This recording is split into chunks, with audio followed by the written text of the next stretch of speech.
I was about to say too, this is my last Monday night call for a while. I was trying to figure it out with Jeremy today. I was like, I think I've done these for 2 years straight. Um, but I think April would make 2 years. So taking a little break for January. Oh, I did spill my tea too. January, February, March, because I've got basically two different master classes going on. I haven't announced one of them. I'm doing a childbirth, a holistic pregnancy and birth masterclass that I'm going to do in January. And then I've got a brand partner, which is like the business side of one of my companies and what I work for. If you're not familiar with Young Living, it's like a business mastermind, and I'm doing that January through March. So with all of that, I was like, I can't do Monday night calls. So this is our last one for not just the year, but until April. I'm like sweating now after that. So, okay, well, let's just kick this class off because this is one of my favorite topics. These seasonal rhythm classes are, obviously I do them every 3 to 4 months. I realized today I didn't do summer. So we did spring and autumn. Definitely going to have to do a summer one. But I think I've shared with you guys in the past what led me down this path of really being interested in rhythms. But part of it is having, I live in Idaho half of the year. I'm in Louisiana right now. And being in a place where there were 4 seasons, there was just this natural rhythmic change in activity, food, demeanor. And even if you don't live in a place like Louisiana, where there's 4 true seasons, you feel the change with the sunlight, right? The sunlight changes in these different seasons. And so yes, parts of your life should slow down when it's darker, right? And then in the summer, you should be a little bit more energized. I started getting really interested when I was in midwifery school and just really learning more about hormone health. And then of course, with my own story healing my thyroid and learning even more about my hormones, that we go, especially women, we go through these cycles of our hormones where we could really capitalize on it. So years ago, I started syncing my business activity with my cycle, which was really fun.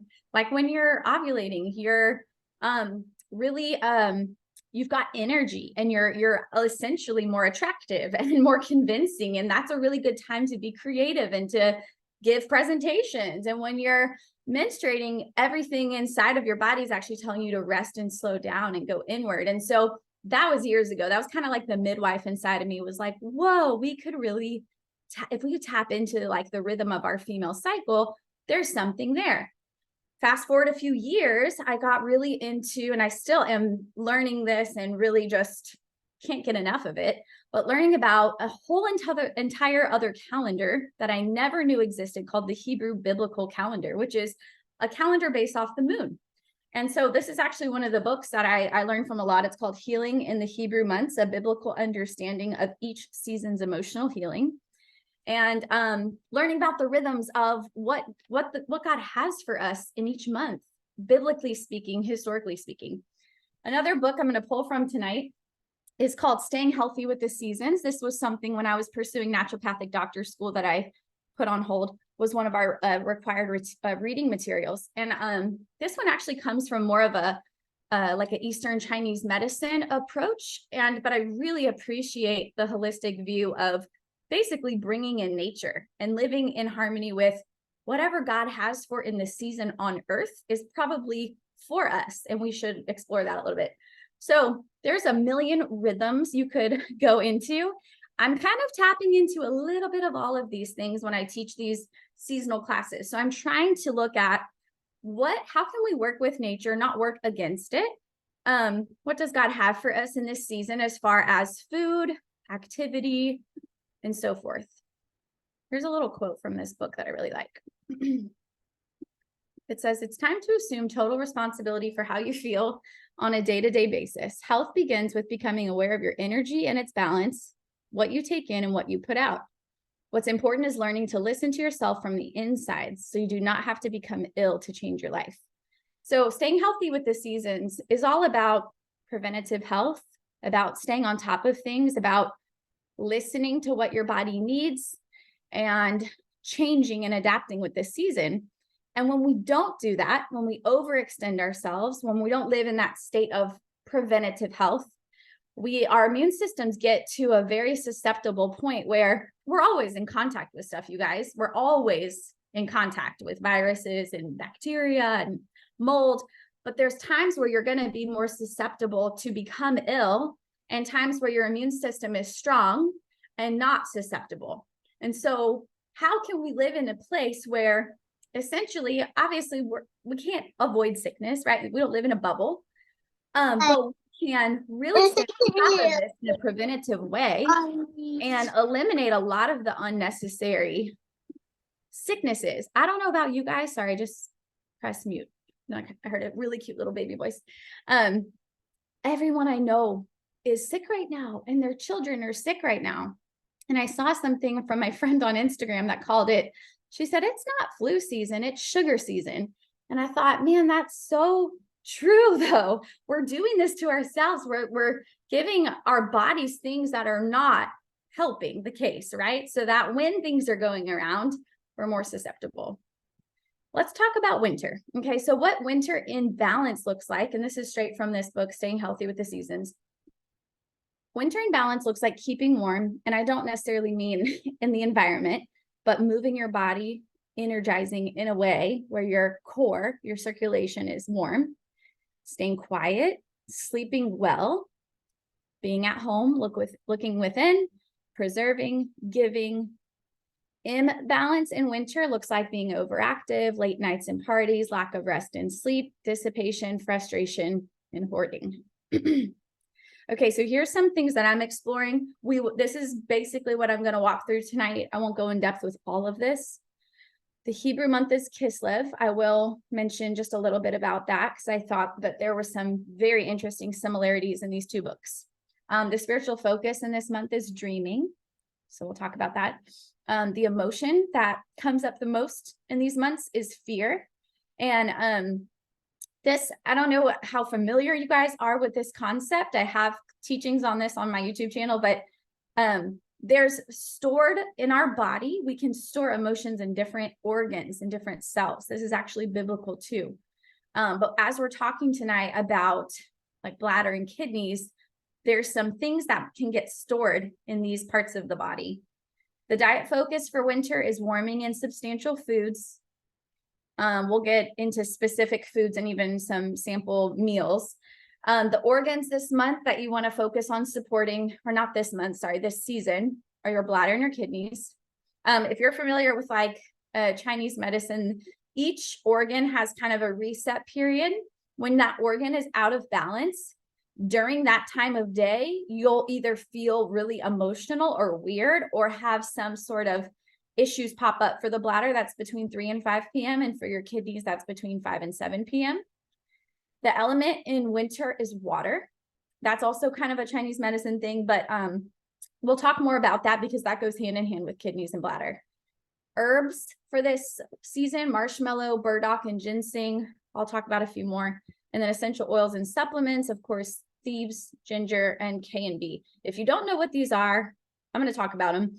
I know these calls, we get kind of a mix of people on Monday nights. Like I mentioned, for almost 2 years now, I've taught a class that I originally put out there for my team. We run a team of over 20,000 people. Then I started just opening it up to whoever, just Instagram, other teams. And so I never know who's coming to these. I don't know if you guys are coming here tonight, never using oils before or an avid oiler. So I'll answer questions at the very end. But if you don't know what thieves is, we'll talk about that. It's a blend of oils. Okay, so winter, this is nature's resting season, right? Just move this around. I'm just going to read this little excerpt from the book. It says, feeling more emotional these days, winters are like that, a more inward and sensitive time. Nature is in her resting season, quiet, withdrawn deep in the earth and the roots, preparing for spring. You also may be deeper within yourself, seeking replenishment, resting, reflecting, and being more aware of your senses. As the winter climates of cold and wet, snow, rain, or fog chill you to your bones, seek inner warmth and spend more time at home with family and friends.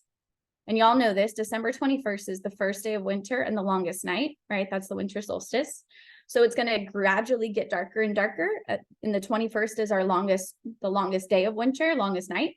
And then from then on throughout the rest of winter leading to spring, there's going to be more light. So winter seems to be a time to stay active in order to keep your body warm and your energy moving. It's also a time to get plenty of rest, good nutrition, relaxation, and sleep. Dream time is very important to replenishing yourself. So I thought this was really interesting.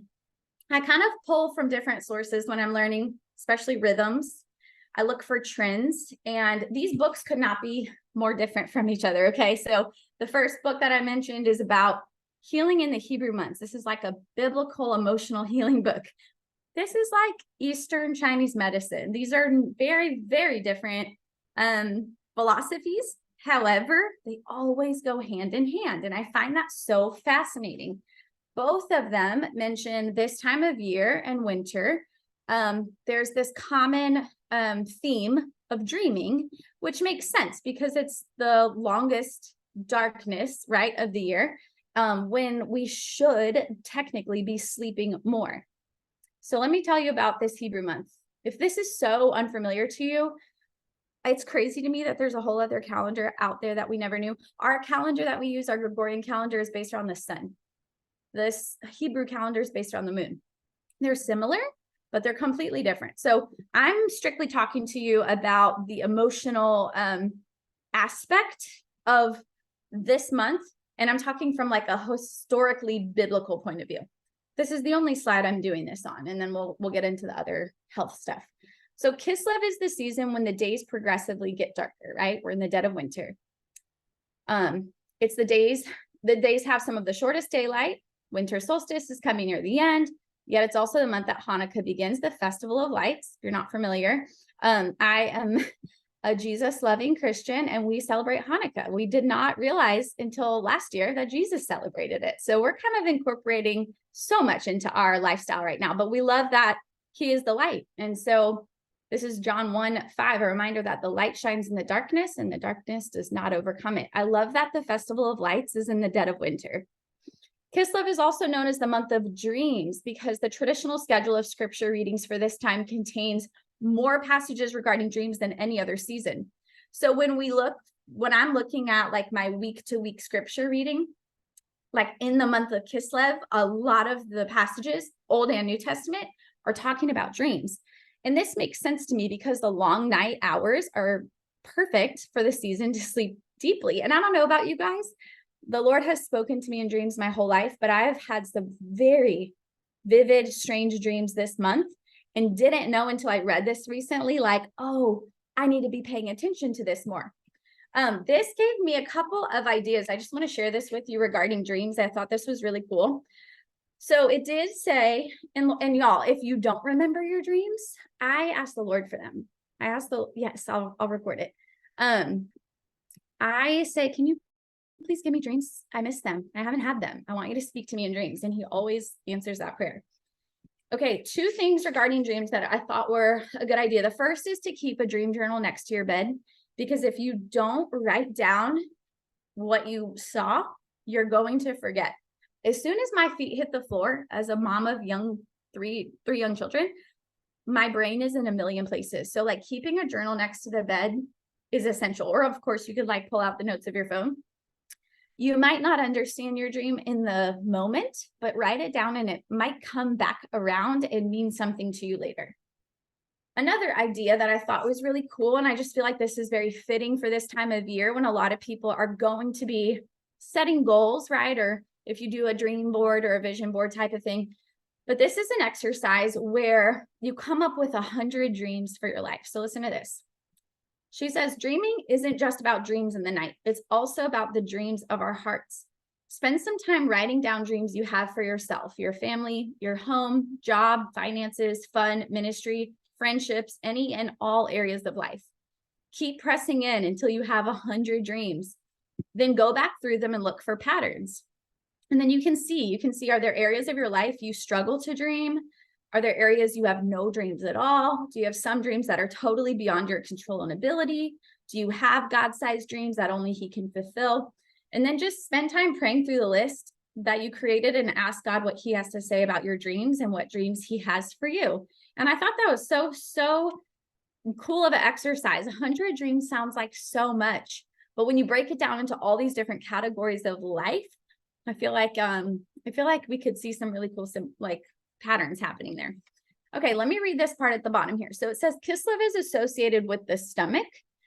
This book talks about also like meridians and body systems. And stomach meridians are associated with lack of trust, egotism, self-blame, hopelessness, and living vicariously. Y'all, going back to this book that said this season is dealing with fear and lack of trust. I was like, wow, those really go hand in hand. So something to reflect on. All right. Let's get into some activities for winter. So that's kind of the spiritual rhythm for the season, so to speak. So activities for winter, we want to stay warm, meaning we want to keep our flow and our energy moving because it is colder. If we don't do that, we're going to get stiffness in our joints and especially in our back and in our bones, right? So stretching, moving your joints daily. That for you might look like, I don't necessarily do yoga, but I love to stretch, or Tai Chi. That's even like subtle movements. Indoor exercises are great. Deep breathing, y'all. I know you might not think of that as an activity, but the health benefits of deep breathing are really incredible. I teach this to my pregnant moms, but it's something all of us should be doing every day. It circulates energy, first of all, throughout your whole body. If you have stuck energy and stuck like lymph flow, that's how sickness can actually get like harbored. So it circulates energy, it circulates blood flow and your oxygen. It's really good for your mental health, bringing down your cortisol levels, your stress levels, just breathing. So the type of breathing I want you to practice though is deep abdominal breathing, where you could actually put your hand on like your abdomen and you should feel your breath expand and then retract, right? Okay, I already mentioned this, but keeping a dream journal this time of year, make a list of 100 dreams. This is the time for extra sleep. If you're actually, which I don't think any of us are doing, going to bed with the sun and waking up with the sun, that would look like going to bed early and waking up late in this season, like quite literally hibernating. Get outside during the sunlight hours. Go outside and get your vitamin D. I love going for a winter walk and like bundling up my kids. That cold air is actually really good for your lungs. Not to say that like you should be shivering and cold. You can bundle yourself up and be warm and make it cold though for your breathing, and it's really, really good for you. Work fewer hours, brew herbs, and drink lots of good tea. Those are some great activities for the winter. Okay, let's talk about some food. So you want a diet that produces more heat, right? Because the weather's colder. So this is all about finding some balance in the body. So think of more whole grains. What seasonally is available, less fruit. Of course, you can still have fruit, but we're not in summer, so that's not abundant necessarily. Think about lots of steamed or baked vegetables, more dairy and flesh foods, ocean foods like fresh fish and seaweeds. I actually just bought like 3 different types of seaweeds today after reading this chapter. Seaweed, you guys, helps detox your body of heavy metals and any radiation. After Fukushima, they made it mandatory in that part of the world for everyone to have a cup of miso soup a day. So I was like, okay, I love miso soup. I could definitely incorporate that more in my winter diet. Root vegetables, which are abundant this time of year, carrots, turnips, onions, potatoes. Cooking with spicy things that warm your body, garlic, ginger root, cayenne. Cooked whole grains. Complex carbs burn well in your body as fuel, and they're good for elimination. Think of combining good whole grains. So I'm not talking about like processed carbs. I'll give you some examples next, but mixing it with proteins like good beans and legumes, the combo of those two together. Millet and buckwheat are good body heaters, and they're less starchy than other grains. Miso, sprouted soybeans, and real salt. Real salt is really, really important. But since this month the focus is kidney and bladders, that's like absolutely essential. Winter diet. The winter diet should be warming and substantial. So grains eaten with beans, I just mentioned that give you a complex protein. Here's some example of a few beans to have on hand in your house. And beans are so cheap, you guys. Red azuki, mung beans, black beans, lentils. Make sure, especially like those hardy beans, like the red azuki beans and the black beans, you want to soak those for a minimum 12 hours before you cook them. That's going to break down a lot of that outer shell that actually gives gas. It's going to help your body be able to digest it. A lot of health benefits occur when we sprout and soak things in advance. And that also is for nuts, sometimes seeds. So winter diet, veggies in all forms, salads, vegetable casserole. Last night we had a great just vegetable soup. It was just like carrots and broccoli and vegetable broth, and it was so delicious. So some meals, brown rice, lentils, and sunflower seeds. You cook those three things together. So good. Add fresh oil, tamari, cayenne, nutritional yeast, or you could add yogurt, curry, parsley. Think of like a little bowl, we do a lot of bowls. We do like Mexican bowl, Indian bowl. And really the only difference is like the seasoning. It's a lot of the same mixtures of vegetables and things. Nuts, nut milk, feta cheese. I mentioned ocean food. Actually I have not bought tofu in so long. You have to be careful because there's really bad tofu, right? That's like the bad kind of soy base, but there's organic tofu. And just to add more protein into my salads and my kids' salads. My kids love tofu. So tofu avocado salad. This time of year, also non-GMO chicken or red meat. Okay, so talking in particular about supporting the kidney and the bladder. Just a little bit about these if you don't know. These organs are obviously very, very important. They're large organs. They determine the water, mineral, and acid base balances in your body. Your kidneys filter your blood. These organs make urine. They eliminate toxic waste and unneeded substances. In Chinese medicine, the kidneys, they say control the life force of energy. So like your vitality and your longevity is said to be stored in your kidneys. And it's visible externally by the eyes. So you can see in someone's eyes, their vibrancy or their sparkle, right? So weak kidneys mean weak energy. And so if your kidneys aren't functioning well, this could look like lethargic or low energy or low vitality, while strong energy of the kidney is the opposite. Willpower, ambition.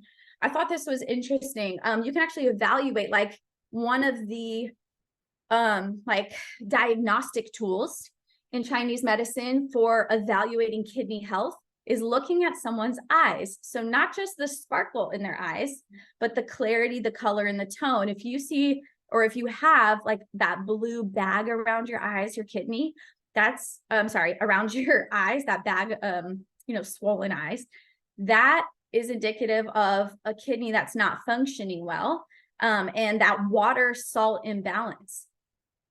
The bladder is considered to be the seat or the storehouse of emotions. So these organs are obviously very essential for eliminating waste and toxicity in the body. But then emotionally speaking, there's a lot that can be stored up there too. One of the most important things for our health in all of these seasons is sleep.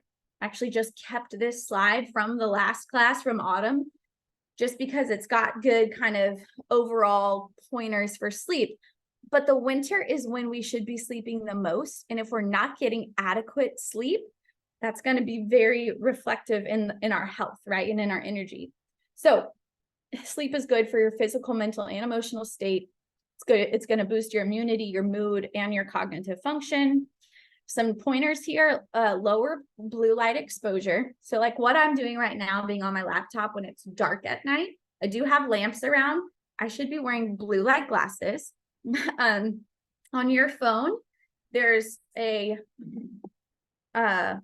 setting. I don't know if this looks any different way to you, but there's a yellow tone on my screen. My phone automatically sets at sunset. It goes sunset to sunrise, where the blue light goes away. And you can set it as yellow as you want it to be. And my eyes have just adjusted and gotten used to that. Evening tea, which I spilled half of when I fell, when my chair broke when this class started. But evening tea is a really great ritual to settle down. You can do some herbs that actually make you feel sleepy. I love a good Epsom salt, like stress away lavender bath, frankincense. I don't do it every night, but I definitely try to do it several times a week. Instead of falling asleep watching TV or watching TV before you go to bed, try journaling, try reading, try just turning your Wi-Fi off. I know it sounds really crazy, but like literally experiment with it for a week and report back and tell me how you're sleeping. In Idaho, we have like like a, like a Christmas light timer that you put on your outlet, and our Wi-Fi just at 10 p.m. goes off and turns back on at like 7 a.m. And between that, the lake, the trees, I'm telling you guys, it's like the deepest sleep ever. Okay, some autumn herbs. I don't want to overwhelm and put too many, so just put a handful here. So during the winter, when much of the energy is in the root of the plants, boiling up some herbal roots can be helpful for your roots too. Many herb roots are body and blood cleansers. So going back to that function of the kidney and the bladder. Marshmallow root is particularly helpful for soothing irritations or inflammations in the kidney and bladder. You can use these herbs in several ways. You can actually make it into a tea, like as a diuretic, or you can make it as a poultice. A tea would look like, since it's a root, like simmering it for 15 to 20 minutes. I always add like a little bit of raw honey or like a little bit of lemon. A poultice, you just heat it just enough and put it where you need to put it. So whether that's like over your bladder, over your kidneys, with like a warm rag, that's how you make like a little poultice compress. This is also, marshmallow root is also good for inflamed mucous membranes. So that's anything, bladder, vaginal, rectum, bowels, lung, bronchial. Herbs are so versatile. They're amazing. A couple other body heater herbs, cayenne and ginger root. I don't do this every morning, but I really try to do it several times a week. I do warm water in the morning with ginger, a little bit of apple cider vinegar, chlorella, and honey. And I might add a little bit of cayenne to that mix just for the season. Some other great herbs for this time of year: juniper berries, flax seeds, and nettle leaves. And then I just put like a little tea pointer there. So leaves and flowers, it says to make super herbal teas, give each herb the proper place in the whole. Leaves and flowers go last in the pot, never boiled, while barks and roots need simmering for 20 minutes and seeds for 5 to 10 minutes. So if you're like mixing several things together, just keep that in mind. Don't want to overboil your delicate petals or anything. Okay, some winter tea. So we can actually store energy up in our body, which we should be doing for springtime, and herbs and tea is a great way to do that. Ginseng is a really good, just kind of general tonic and rejuvenator. Ginseng's in, for those that are Young Living people, it's in zinc. Burdock, comfrey, ginger, licorice, and sarsaparilla roots are also traditional energizers. I have several blends that just have comfrey in them. That's an incredibly healing herb. And of course, ginger, I've mentioned several times tonight. Okay, this is not an extensive list, but it's some of the things as far as supplements and oils. So I wanted to choose supplements that lower inflammation and support elimination and flow. So I'm thinking kidney, bladder support. Young Living makes something called K&B tincture. It literally is kidney and bladder tincture. So if you know that you need a little bit of extra support, look into that. That's a really great product. Mineral essence is honestly something I recommend year round because it's just minerals. We always could use minerals in our body. We're almost always lacking in minerals unless we eat a very raw, rich diet from, very fresh from the soil. Chances are if we're buying a lot of grocery store foods, we're lacking some minerals. Our bodies need that to function. We are electromagnetic beings. Mineral essence is a wonderful thing that you can add to drinks. It doesn't taste wonderful. I'll just warn you, you can add it to Ningxia. I kind of make a concoction out of it and I add honey and different things. But that's got a gamut of minerals for you. That's going to support your kidneys. That's going to support your adrenals. It's going to support your thyroid. So minerals for everybody. My kids, I put in their bath water. Comfort Tone. This is something, this is a product Young Living makes specifically for gut health and getting things moving and flowing. And so when it comes to supporting elimination, Comfort Tone is really powerful for that. cinnamon CBD oil. I feel like CBD oil is kind of not talked about enough. I did a whole, 50-minute class on CBD oil and all the ways that it can support our body systems. But cinnamon in particular for this time of year, for that body heat that you want, this would be a great thing for you. Everything from cognitive support to immune function to combating any inflammation in your body. So that's a great tincture to keep on hand. Inner defense is something that we just don't ever want to run out of. It's not a daily for us though. It's like if I've been around something or if I need extra immune support, a lot of those heat, spicy, very powerful immune boosting oils are already in this capsule. It's like a pre-made capsule. It's got thieves in it. It's got oregano in it. It's got frankincense in it. I just learned about this, so I can't attest to this one, but I just learned about it. So on that, research, like looking at seaweed and how it assists the body in accumulated getting rid of radiation, like issues with that, heavy metals, toxins, there's a seaweed powder. I found it online for like $10. It's called sodium alginate. So it's a very high potency seaweed powder in a capsule. And then essential oils for this season, ginger, mentioned that several times tonight, and thieves. Thieves is a hot oil with cinnamon, clove, nutmeg, rosemary, and lemon. Immune powerhouse. So obviously we want thieves all the time, but especially in the winter. If you want a list of some more of these things, you can text the code word winter to that number right there, 985-218-8868. So feel free to take a picture of that. All right, y'all, before I sign off for the night, can I answer any questions or go back and show something?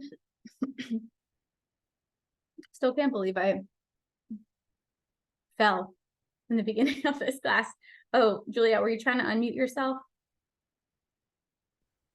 At the beginning, let me see, about the first or second slide, you said something, it was the